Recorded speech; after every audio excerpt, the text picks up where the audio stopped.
New character drip marketing. We got two new characters coming out. Zhang Liao and Jeji. This is 1.2, pretty much confirmed. I believe this is for sure confirmed. These characters, from the sounds of things, from the person who basically was able to dig in and leak what their kits were going to be, it's looking as if Zeji is going to be a Glacio support teamed up with Jinshi, and Zhangli is going to be a lightning DPS gauntlet, not pistols, and that Shang Liao is going to be free. Now, a couple stipulations. This guy, Uncle Birdie Window, has also said later on that Jeji is actually going to be a Glacio sub DPS. So not particularly so much a pure support, which is good. I mean, we need more sub DPSs, especially in each element. It benefits the DPSs as they come out. And Zhang Liao being not pistols is very interesting, but I have something to talk about that in a minute. Otherwise, general character impressions off rip. Jeji's cute, right? I don't think she'd be like a must-pull character level cute, but she's cute. Zhang Liao looks like the most basic motherfucker ever. He's only missing having black hair. And if he had black hair, he'd be every anime protagonist to ever exist. However, the mech arm is kind of cool. And this is where there's a big talking point with him right now, because we actually do have access to their sound effects in-game. And we are going to go ahead and listen to this really quickly.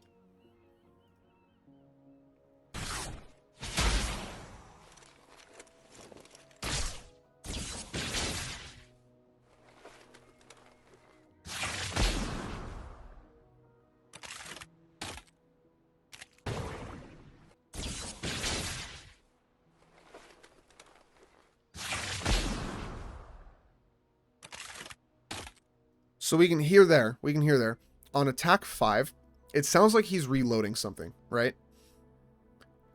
Because initially he was going to be a pistol character.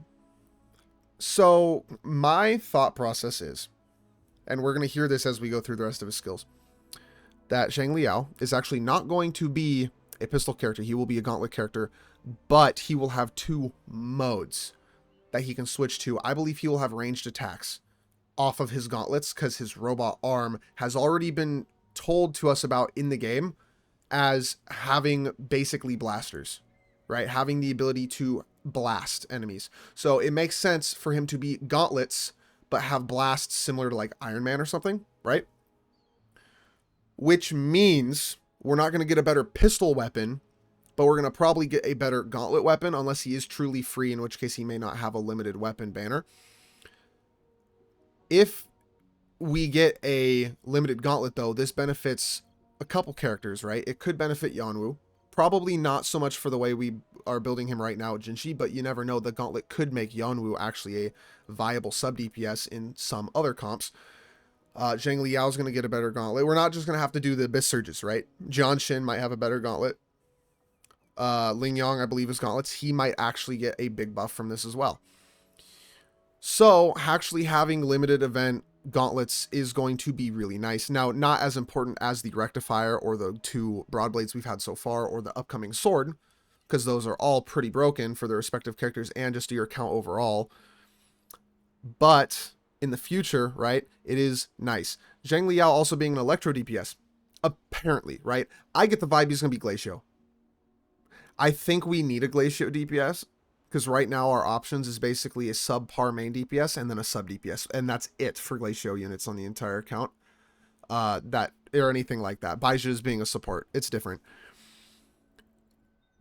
Having him be Glacio DPS makes sense, but if he is Electro and he is given out for free, I wonder if he's going to be basically the answer to Colcharo. Because Colcharo, obviously very melee, very difficult to play, plays great with Yinlin. I wonder if Zhang Liao is going to be the easy man's Colcharo for players who want to build an Electro team around Yinlin. And that's why he's going to be given out for free, right? That is a possibility. We're assuming he's a 5-star. In that assumption, it is odd for Crow Games to release a 5-star for free, but they basically do that for every new limited character in Punishing Grey Raven, at least for one copy. So you never know, right? We could end up getting a fun new character to play with. If he is not free from the current leaks so far, I'm not interested particularly, because I have Kalcharo. I have tons of other dudes who look cooler than this guy, right? Unless he's A, his gauntlets are shotguns, or B, his gauntlets are sniper rifles. I do not care. Because otherwise, I do not need someone who just unga bunga punches. I basically have Gion for that, right? But it is a cool concept if his gauntlets have ranged options.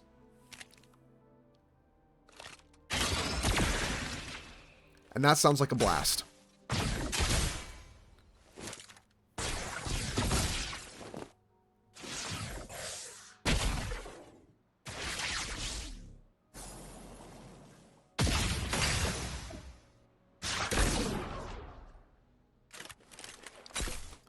The other thing I want to mention too, I also believe, just from the sound effects, that there is a good possibility that he is the main DPS made for Yonwoo, basically. Yonwoo's main gimmick is vibration damage. This dude sounds like he deals vibration damage. A lot of it. His blasts have a lot of, not direct impact, but like shocky, crackly, breaking stuff impact. Not a big thud, but more so a big like EMP type blast, right? So it would be cool to also think about this guy being gauntlets as well, where him and Yonwoo can do vibration damage in a team comp, which would be cool and make Yonwoo even just that much better right now, even at tier 1, being Jinshi's effective best support for a free-to-play unit, right?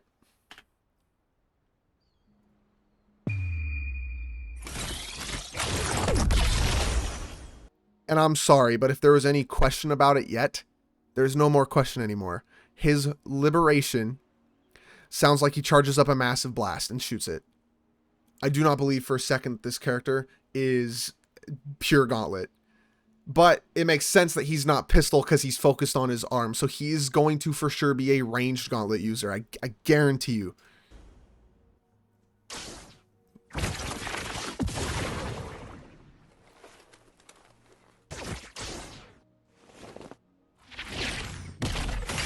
That also said resonance skill air, which means he's going to be another character that can cast a skill in the air. I'm assuming, because he did have a lot of mid-air loops and mid-air this and that, I'm assuming this character is going to be able to do like a uppercut into some air blast combos, stuff like that.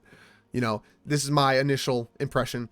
This dude's going to melee you up into a combo chain where he's going to blast the shit out of you like Iron Man. I guarantee it. And then this last one, QTE, is what it's called.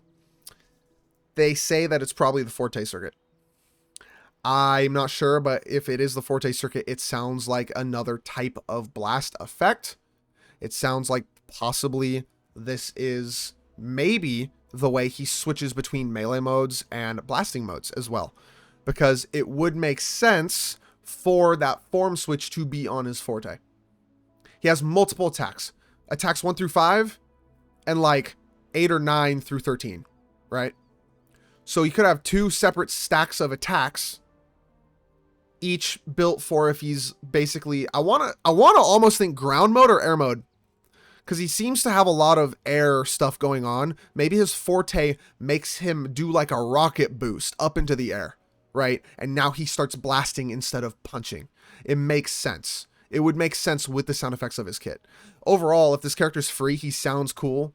I'm not certain that I will be pulling on him, but we do have to wait for the trailers to come out for these characters to know for sure how cool they're going to be.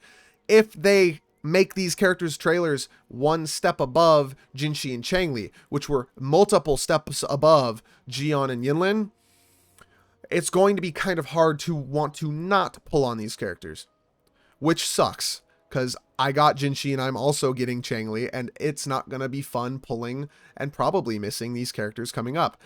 But if Zhang Liao is free, not only does it give you an entire front banner of leeway, being able to not spend your ass rights and save up for Jeji, but it also would be just really awesome for most players, giving players a DPS as well.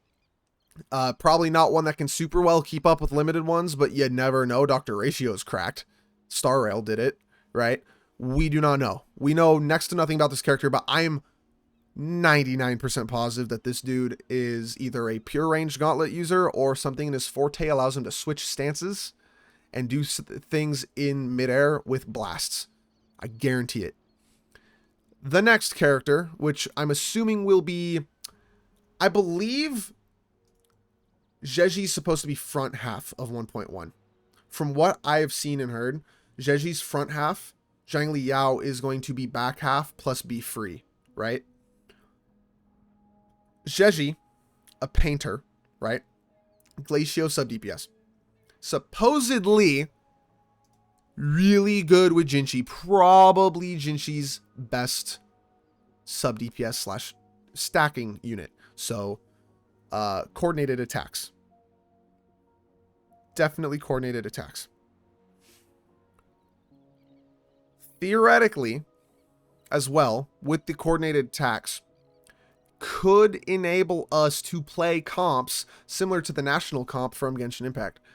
You had Raiden Shogun, Shangli, and Xingzhou dealing all coordinated attacks of different elements, and then Bennett as a buffer. Now we could have Yinlin, Verena, Zheji, right? But like as pure sub DPSs, not so much supports. We could have Yinlin, Zheji, as well as, I want to say Yanwu as like the main attacker on the comp to trigger both of them, or whoever it needs to be. But maybe with no supports, right? It could very well be Jinshi's best comp, depending on what Zheji buffs. If Zheji buffs skill percent and glacial percent, which I'm assuming is the outro that they're aiming for as a sub DPS, skill percent outro could be huge with double coordinated attacks, allowing us to get an effective 5 stacks per second, basically, off of Jinshi. Jinshi could have a drastically faster rotation with less safety, but you're not using Verena for heals anyways, typically, right? Especially in a Jinshi comp, she's very safe to play. Zheji also having sound effects that we can listen to, and we're going to listen to them right now. If I unmute it.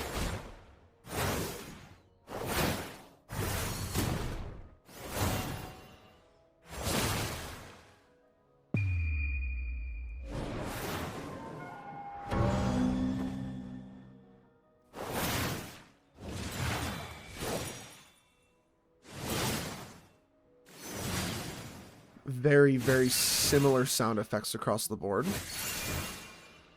Sounds like there's a bird in there somewhere. And a lot of nature.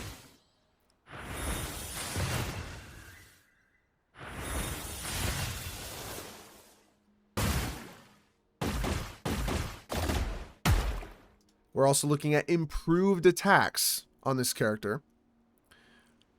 I'm assuming after skill or ult, then basically the paintbrush getting paint on it rather than being just a normal paintbrush. Now you're getting improved basics, which could be cool. Character could possibly be a quick swap main DPS as well, right? Could be supporting Jinshi, but then when you ult with her, probably a big ult cost, right? You then get the improved attacks to where you do an improved attack cycle through Zheji and then go back to Jinshi, who is now fully stacked.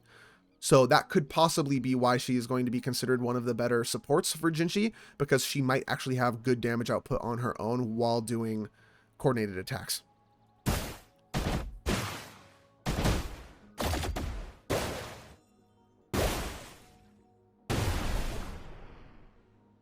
She's also getting improved skills. So she's either getting the improved buff off of her ultimate, her liberation, right? Or her forte circuit, whatever that may be, and whatever causes that. We know she has coordinated attacks as well, at least from the leaks of their kits after we obtained the drip marketing and was able to attribute the skill sounds to the characters. So far, I'm not hearing anything particularly crazy out of the ordinary, like we were hearing for Zhang Liao being both blasters and melee sounds. We're not hearing anything particularly out of the norm. It's a lot of paint, nature, birds maybe. And that's pretty much it. But again, we have yet to see any trailers. We have yet to see any marketing beyond just these from Wuthering Waves, Kuro Games. Jeji, if she's really the best support for Jinshi havers, probably pull Jeji, because from the sounds of it and her being a sub DPS option, it is going to be worth it in the long run anyways, because sub DPSs are by far and away the least prone to power creep in the game. Main DPSs can get power crept, supports can get power crept, and you'll use the main DPS on the team as the damage dealer. Your support on various teams is the best support as a generalistic support typically. Sub DPSs, however, can be both played on off-element teams that they don't directly buff, but because they are DPSing off-field or with low field time, they're still fine. And on their element are very, very strong. And it is hard to directly power creep a sub DPS because their kits are usually very varied. So you can power creep them in one way, but not typically the other. And if you power crept an entire sub DPS, I mean, that is drastic power creep. Like Yinlin, we will not see get power crept, at least in her role with Electro DPSs, at the very least with Electro DPSs, in over a year, guaranteed, because it is so hard to power creep sub DPSs like that. So, depending on gameplay and stats, once we start seeing this, I'm assuming by time Changli's banner comes out, we're going to start seeing some actual marketing for these characters, aside from just these little cards. Chances are Jeji may very well be a must pull. And they might be giving away Zhang Liao for free, like they're saying, to make it to where people can pull Jeji. Possibly after, you know, Jinshi and Changli banners. If you can pull Jeji, get Zhang Liao for free, and then he has his banner on the back half, preparing us for 1.3. Now, 1.3, we have actually seen a little bit of marketing as well, this being more so pure leaks, but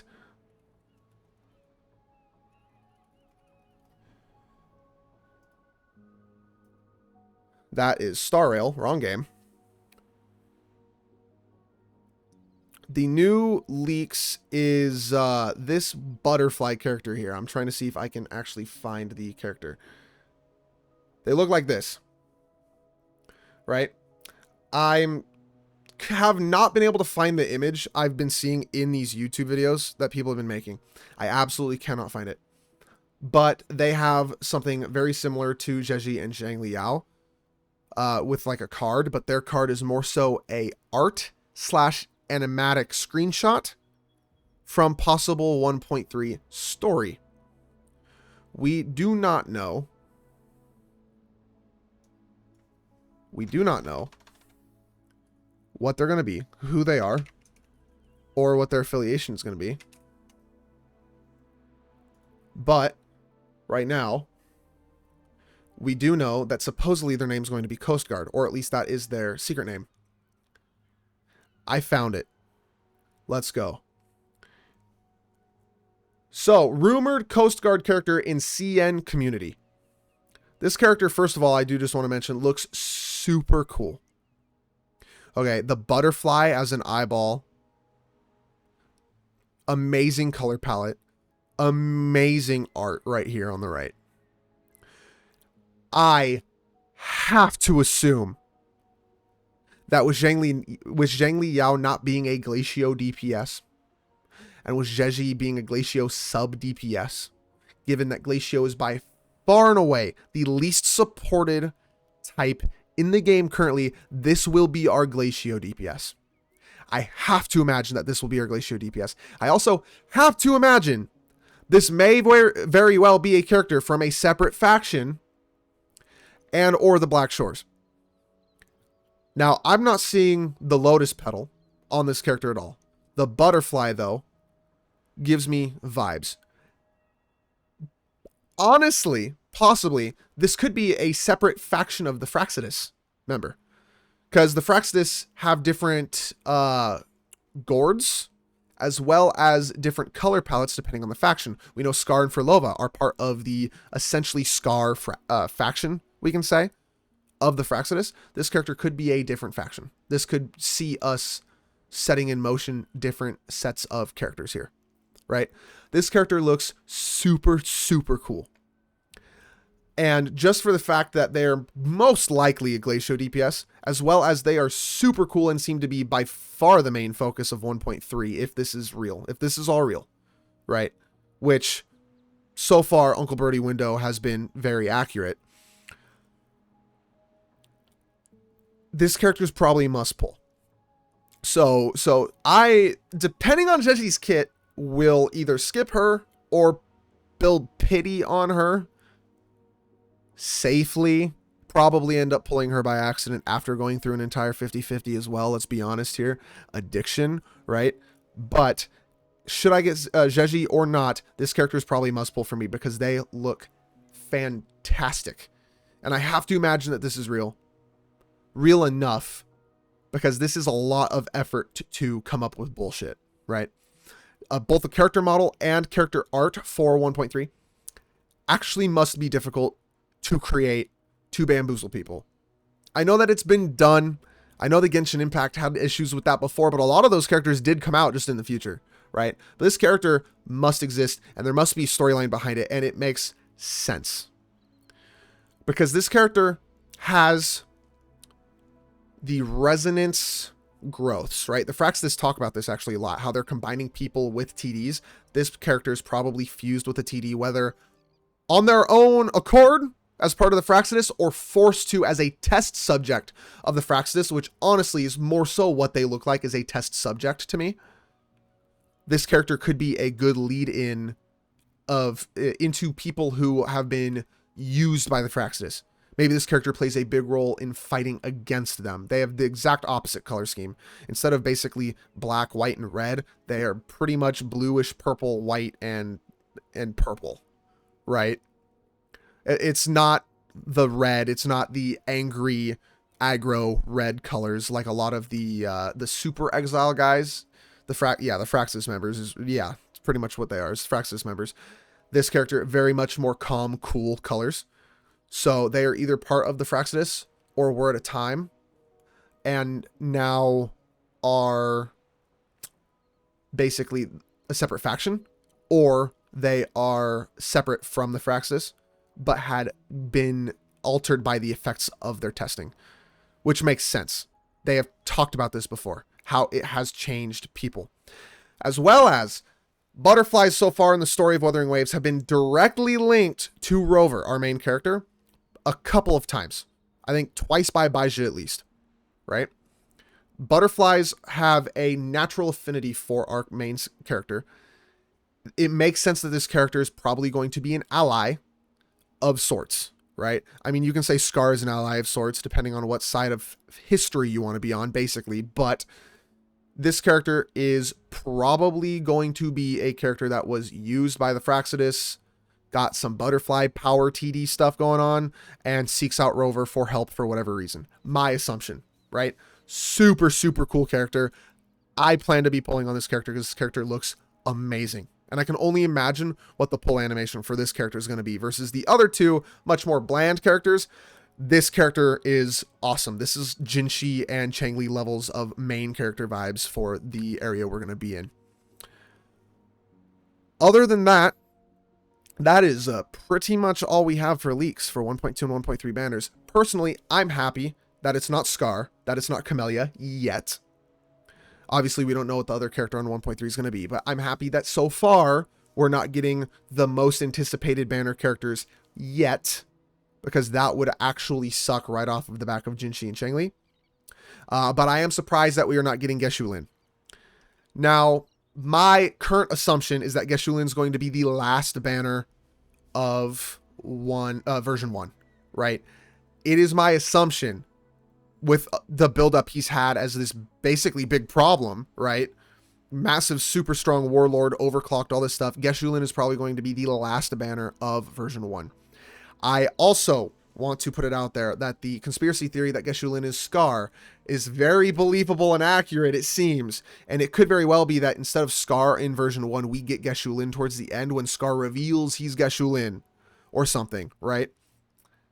And then we get Geshulin banner, and we have to wait for the actual Scar banner into version 2. That could be possible. Or Scar is a skin for Geshulin, which would be crazy and a really cool launch for skins in this game. Which, by the way, small tidbit, it sounds like we're going to be getting skins here pretty soon. They've been putting a lot of marketing about Jinchi and Changli possibly having some summer skins. So we will see soon. We will not see soon. I'm going to pull it up.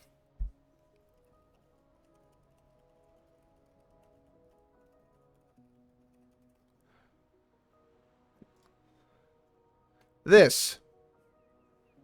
I'm just going to say right now, their skins look great. If this is real and actually becomes a skin, Changli's skin is mine. I'm just saying it right now. I will get this skin. This skin looks amazing, right? And I can only imagine the animations with everything burning. Like, watch her straw hat burn when she's got all 4 of her inflamements and ults, right? Her straw hat burns or something cool, right? That'd be so sick. But these skins actually look amazing, and Kuro Games is known for having really good skins typically, and I think Wuthering Waves is going to allow them to exemplify that massively versus Punishing Grey Raven, because you're always going to be on a character in the skin, not just in lobbies and menus all the time. This would be an amazing start for skins for the game, and I can only imagine where it goes next. I'm going to leave it at that. Thank you for watching. Hi YouTube, bye YouTube. Peace out. Watch me on Twitch, twitch.tv/CashySwanson if you want to see these live.